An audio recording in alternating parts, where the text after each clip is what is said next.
చేస్తుంది అనమాట. ఆమెకు ఉన్నటువంటి చింతలని దూరం చేయడం కోసమని. యశోదమ్మకి ఏం చింత వచ్చింది? ఆమెకి ఉన్న చింతల్లో ఒకటే, కృష్ణుణ్ణి ఏ విధంగా చూసుకోవాలి, కృష్ణుడికి ఏ విధంగా సేవ చేయాలి, కృష్ణుడికి ఎటువంటి లోటు రావద్దు, కృష్ణుడికి ఎటువంటి ఆపద కలగొద్దు, కృష్ణుడికి ఎలాంటి అసౌకర్యం కూడా కలగొద్దు. ఆమె యొక్క ఆలోచన అంతే, కృష్ణ కృష్ణ కృష్ణ కృష్ణ కృష్ణ కృష్ణ కృష్ణ. అందుకే ఏమైంది అంటే దీన్ని గోకుల్ మహావన్ అనేసి అంటారనమాట. ఎప్పుడైతే మథురా జైల్లో కృష్ణుడు పుట్టిన తర్వాత వసుదేవుడు తీసుకొని వచ్చాడు కదా, గోకుల్లో వదిలిపెట్టాడు కదా నందబాబా వాళ్ళ ఇంట్లో, ఈ ప్రాంతం అంతా కూడా నందమహారాజు భవనం ఆధ్వర్యంలోకి వస్తుందన్నమాట. ఈ యమునా తటము తర్వాత మళ్ళీ మనం వెళ్ళి ఎక్కడైతే కృష్ణుడి దామోదర లీల జరిగిందో, రోటికి కట్టేసిందో యశోదమ్మ, ఆ స్థలము అన్నీ కూడా వాళ్ళ యొక్క కోటయాడ్ అనమాట. ఇవన్నీ తర్వాత ఇంకొంచెం ముందుకు వెళ్ళిన తర్వాత బ్రహ్మాండ ఘాట్కి వెళ్తాము అన్నీ. సో మరి ఈ లీల ఇక్కడ ఏం జరిగింది అంటే బ్రహ్మాండాలని కృష్ణుడు ఆయన నోటిలో చేయించాడనమాట. మళ్ళీ తర్వాత వెళ్తాం, అది బ్రహ్మాండ ఘాట్. ఇక్కడ యశోదమ్మ వచ్చేసి ప్రార్థించడంతో మహాశివుడు ఇక్కడికి వచ్చారనమాట. ఒకరోజు ఏమైంది, పిల్లలందరూ ఆడుకుంటూ ఉన్నారు. వాళ్ళు అక్కడ ఉన్నారు, వాళ్ళు నాన్న ఉన్నారు కదా. సో పిల్లలందరూ ఆడుకుంటూ ఉన్నారు. అయితే కృష్ణుడు ఇంకా బలరాముడు ఇంకా గోపులందరూ కూడా కూర్చొని ఉన్నారనమాట, ఆడుతూ ఉన్నారు. మన ఇంట్లో కూడా పిల్లలు ఏం చేస్తారు, ఆడుతూ ఆడుతూ మట్టి తినేస్తారు. అలానే ఆ రోజు కృష్ణుడు కూడా మట్టి తినేశాడనమాట. మట్టి తినేశాడు బాగానే, ఒక పెద్ద బుక్క నిండా పోసేసుకున్నాడు, మట్టి పోసేసుకున్నాడు. పక్కన శ్రీదామ, సుధామ, అర్జున వీళ్ళందరూ ఉన్నారు. కానా ఏం చేస్తున్నావురా, అమ్మ ఏం చెప్పింది, మట్టి తినొద్దని చెప్పింది కదా, నీ కడుపులో నొప్పి వచ్చేస్తుంది, వద్దు వద్దు అని చెప్తారు. అయితే మింగేస్తాడు, కబక్కన మింగేస్తాడు. చెప్తే కూడా మళ్ళీ వినడం లేదు. అలా కాదు అని చెప్పేసి మళ్ళీ ఇంకో బుక్క పోసేసుకుంటాడు. పూసుకునేసరికి శ్రీరామకి బాగా భయం వేస్తుంది అనమాట. బలరాం లేడు పక్కకి, బలరాం ఉంటే ఆపేవాడు. బలరాం లేడు. శ్రీరామ ఆగబుక్కున పరిగెత్తుకుంటూ వెళ్తాడనమాట యశోదమ్మ దగ్గరికి. వెళ్ళి మయ్యా కానా మట్టి తినేస్తున్నాడు అని చెప్తాడు. చెప్తే అప్పుడు మయ్య ఏదో పనిచేస్తూ ఉంది, తను ఇంకా పని వదిలిపెట్టి వస్తుంది అనమాట. అంతలోకే కృష్ణుడు బాగానే మంచిగా బుక్క నిండా పోసేసాడు. ఇంకా మింగడానికి ప్లేస్ లేదు. పోసాడు, కూర్చున్నాడు, ఇంకా బుద్ధావతారం ఎత్తి కూర్చున్నాడు. మయ్య వస్తుంది అనమాట. నోరు తెరువు అంటే లేదు అని అంటూ ఉన్నాడు. నోరు తెలియడమే లేదు, అసలు ట్రై చేస్తున్నాడు అనమాట మింగేయడానికి. అమ్మకి పట్టుబడిపోతాను అని చెప్పేసి. అయితే ఇంకో గోప అంటాడనమాట, అమ్మా నువ్వు చెప్పావు, నేను చెప్పాను, యశోదమ్మకి కోపం వస్తుంది, మట్టి తింటే నువ్వు అనారోగ్యం అవుతావని చెప్పింది, అయినా నీ పేరు చెప్పినా కూడా వినలేదమ్మా, కానా నోటి నిండా మట్టి పోసేశాడు అని ఒక కానా చెప్తాడనమాట. ఇంకొక అతను వచ్చి ఊరుకోరా, నువ్వు ఇంకా చెప్పకు, అమ్మకు కోపం వచ్చింది చూడు, అమ్మకు కోపం వచ్చింది చూడు అని ఇంకొకటి ఎక్కిస్తున్నాడు అనమాట. తర్వాత యశోదమ్మ వస్తుంది అనమాట, వచ్చి కూర్చొని నోరిప్పురా, నువ్వు నోరిప్పు అంటే లేదు లేదు లేదు నేనేమీ తినలేదు అన్నట్టుగా సైగ చేస్తున్నాడు, కానీ నోరిప్పడం లేదనమాట. అయితే మట్టి తిన్నావంటే అంటున్నాడు. అయితే నోరిప్పు అంటే అంటున్నాడు. నువ్వు తినకపోతే నువ్వు ఎందుకు నోరిప్పట్లేదు, ఇప్పు అని చెప్పేసి చెయ్యెత్తుతుంది అనమాట. ఎత్తేసరికి కృష్ణుడు ఏం చేస్తాడంటే ఆ బుజ్జి బుడి అడుగులు వేసుకుంటూ వచ్చి తను అమ్మకు భయపడ్డట్టుగా నటిస్తూ గబుక్కన మొత్తము మింగేస్తాడనమాట.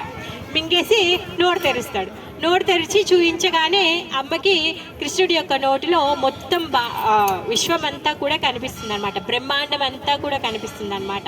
మొత్తం 14 లోకాలు, విశ్వము, తర్వాత ఏమంటారు సూర్య, చంద్ర, ఇంద్ర వీళ్ళందరూ కూడా కనిపిస్తున్నారు. దాంట్లో భూలోకంలో గోకులంలో మళ్ళీ మహావనంలో నందభవనంలో మళ్ళీ యశోదమ్మ కృష్ణుడితో అంటుంది, కృష్ణ నోరు తెరువు అని చెప్పేసి.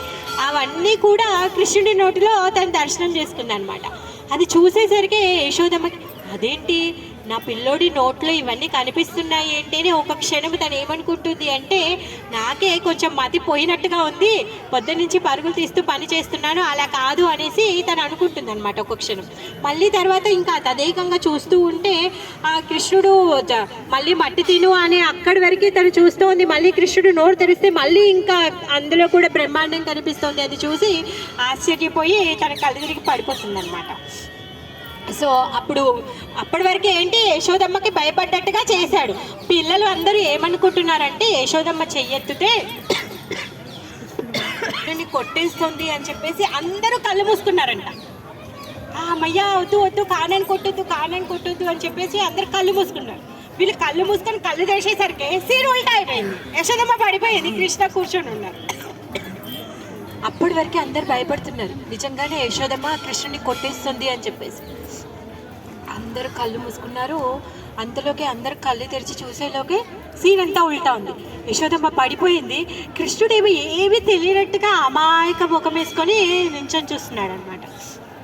అక్కడ ఉండేటువంటి రోహిణీదేవి, తర్వాత అందరూ గోపికలు ఉంటారు కదా, వాళ్ళందరూ వచ్చి యశోదమ్మని తట్టి లేపుతారనమాట. ఏమైంది అని చెప్పేసి లేపుతారు. అప్పుడు వాళ్ళందరూ చెప్తారనమాట, కానాకి ఏం అవ్వలేదు, మట్టి తింటే ఇంత కంగారు పడొద్దు, నువ్వు ఏమీ అవ్వదు, వైద్యుడిని పిలుద్దాము అని చెప్పేసి ఇంకో చిన్న పిల్లోడు వెళ్ళి నందబాబాకి చెప్తాడనమాట వైద్యుడిని పిలవడం కోసం అనేసి.